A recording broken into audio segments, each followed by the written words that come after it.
Hello and welcome back to study JRF. आज हमारा यहाँ पे सोशियोलॉजी का जो हमारी एमसीक्यू सीरीज़ है उसका पार्ट सेकंड है। ये उसका पार्ट सेकंड है। पार्ट फर्स्ट हमने ऑलरेडी किया हुआ है। तो पार्ट सेकंड में जो हमारा पहला क्वेश्चन है, the pivotal methodology of functionalist is. Pivotal methodology of functionalist is कौन सी मेथोडोलॉजी होती है? फंक्शनलिस्ट की कौन सी मेथोडोलॉजी होती है? Simple field work. ठीक है, तो next question, to Mead the generalised others and significant others are the creators of. बहुत इजी क्वेश्चन है। यहाँ पे आपको ये भी पता चला जनरलाइज्ड अदर और सिग्निफिकेंट अदर किसने कॉन्सेप्ट दिया है? मीड ने। ठीक है, मीड ने दोनों कॉन्सेप्ट्स दिए हैं। ठीक है, तो यहाँ पे आंसर रहेगा मी। ये किसके क्रिएटर्स होते हैं? मी। ठीक है, हमेशा याद रखना, generalised others and significant others, creators of me. जैसे हम आई मी एंड माई सेल्फ बोलते हैं, मी। तो the collection of roles that goes with a given status is termed as. एक स्टेटस होता है, ठीक है ना, मतलब एक स्टेटस है, ये टीचर है। ठीक है, टीचर के डिफरेंट रोल्स होते हैं। ठीक है, प्रिंसिपल के साथ बात करना, कोलीग्स के साथ बात करना, स्टूडेंट्स के साथ बात करना, पेरेंट्स के साथ बात करना। तो ये एक टीचर है, ये स्टेटस है और ये इसके रोल्स है। इसको हम रोल सेट बोलते हैं। Role set, multiple roles, status set, इस पे मैं अलग से एक वीडियो ला रहा हूँ। कल या परसों वीडियो वीडियो आ जाएगा, उस पे आपको वो पूरा क्लियर हो जाएगा। जो इनमें कंफ्यूजन हो जाता है वो भी बिल्कुल नहीं रहेगा। ठीक है, वो वीडियो अलग से आ जाएगा। ठीक है, तो अभी के लिए यहाँ पे जो क्वेश्चन है वो है the collection of roles that goes with a given status is termed as. बताओ जी,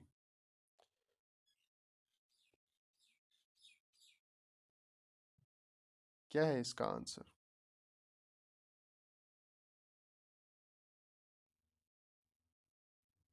सिंपल, रोल सेट। अभी मैंने बोला आपको। ठीक है, एक स्टेटस के साथ जितने भी ये रोल्स होते हैं ये रोल सेट कहलाता है। ठीक है, सिंपल था। तो नेक्स्ट क्वेश्चन असर्शन रीजनिंग है। ठीक है, ये क्वेश्चंस नेट में आते हैं, अच्छे ठीक ठाक आते हैं।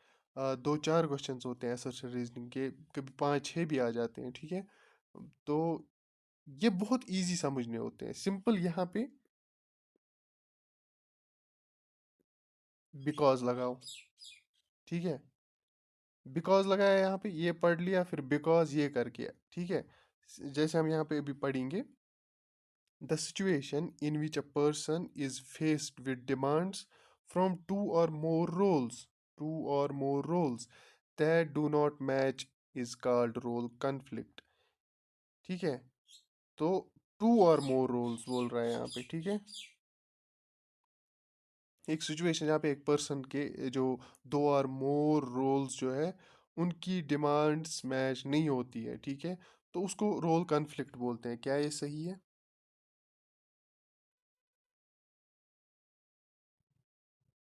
ये तो ठीक है। ठीक है, ये स्टेटमेंट तो ठीक है। अब हमें बट देखना है दूसरा statement, role conflict is not common in traditional societies. जो रोल कॉन्फ्लिक्ट है वो ट्रेडिशनल सोसाइटीज में कॉमन नहीं है। Where each person plays a limited number of roles, जहाँ पे हर एक इंसान limited number of roles play करता है। क्या ये स्टेटमेंट सही है? ये स्टेटमेंट भी सही है। ठीक है, अब मगर यहाँ पे क्या कर रहे हैं हमको, क्या ये इसका रीज़न है? क्या ये रीज़न, जो इसका रीज़न है, क्या ये इसकी एक्सप्लेनेशन है? ये जो स्टेटमेंट है, क्या ये इस स्टेटमेंट की एक्सप्लेनेशन है? बिल्कुल नहीं है। ठीक है, यहाँ पे अलग बात हो रही है, यहाँ पे अलग बात हो रही है। ठीक है, तो इसका मतलब जो इसका आंसर रहेगा वो रहेगा, ये तो नहीं रहेगा। ये इसकी एक्सप्लेनेशन थी ही नहीं। इसका आंसर रहेगा ये बहुत ट्रू है, ठीक है, दोनों सही स्टेटमेंट्स है, बट जो आर है वो इसकी करेक्ट एक्सप्लेनेशन बिल्कुल भी नहीं है। मैंने इसलिए एक्सप्लेन यहाँ पे किया ताकि क्योंकि बहुत सारे स्टूडेंट्स हैं उनको नहीं पता होता ये क्वेश्चंस कैसे किए जाते हैं, ठीक है, वरना ये बहुत ही इजी क्वेश्चन था। तो नेक्स्ट क्वेश्चन क्या है हमारा यहाँ पे, who has written the book urbanisation and family change? Urbanisation and family change किसकी बुक है? सिंपल, MS गौर की बुक है। Next question. Who studied the structural and functional unity of joint family in Mahoba? ठीक है, किसने पढ़ा? किसने structural and functional unity of joint family पढ़ी महुआ में? इतना इजी क्वेश्चन है। IP देसाई ने, IP देसाई ने ये पढ़ा, हमेशा के लिए अब याद रहेगा। हमारा next question, match the following, बहुत ही इजी वाला है, बहुत ही इजी वाला, करके देख लीजिए इसको।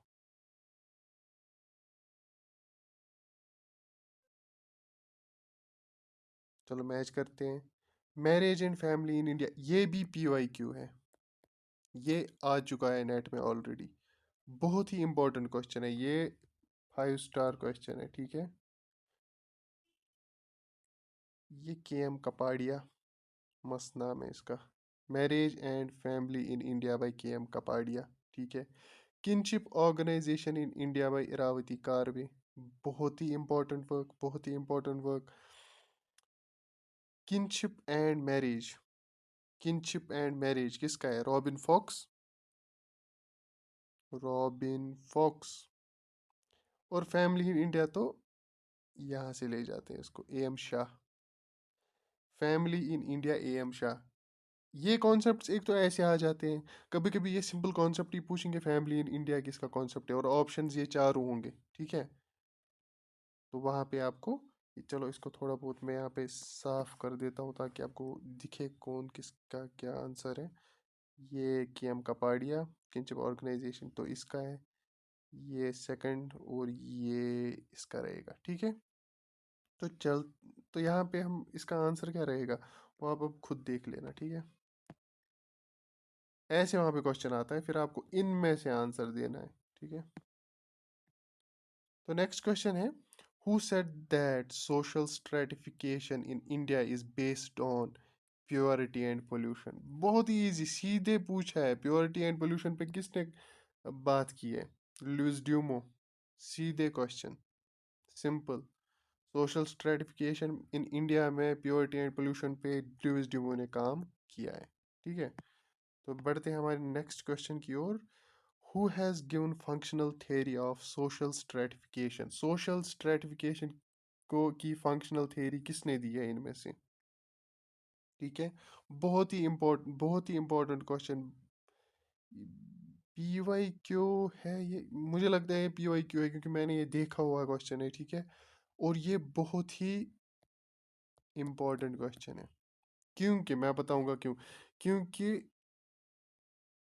इनके बारे में बहुत ही कम क्वेश्चंस आते हैं, और स्टूडेंट्स बहुत बार ये चीज़ें गलत कर लेते हैं, ठीक है। बहुत इंपॉर्टेंट क्वेश्चन है, तो इसका आंसर है डेविस, किंग्सली डेविस। तो next question, match the following, करिए जी मैच।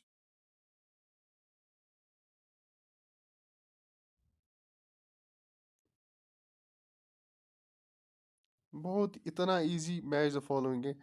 होमो हियरार्किकस, लुइस ड्यूमो, ठीक है। देखो ये modernisation of Indian tradition, Yogendra Singh.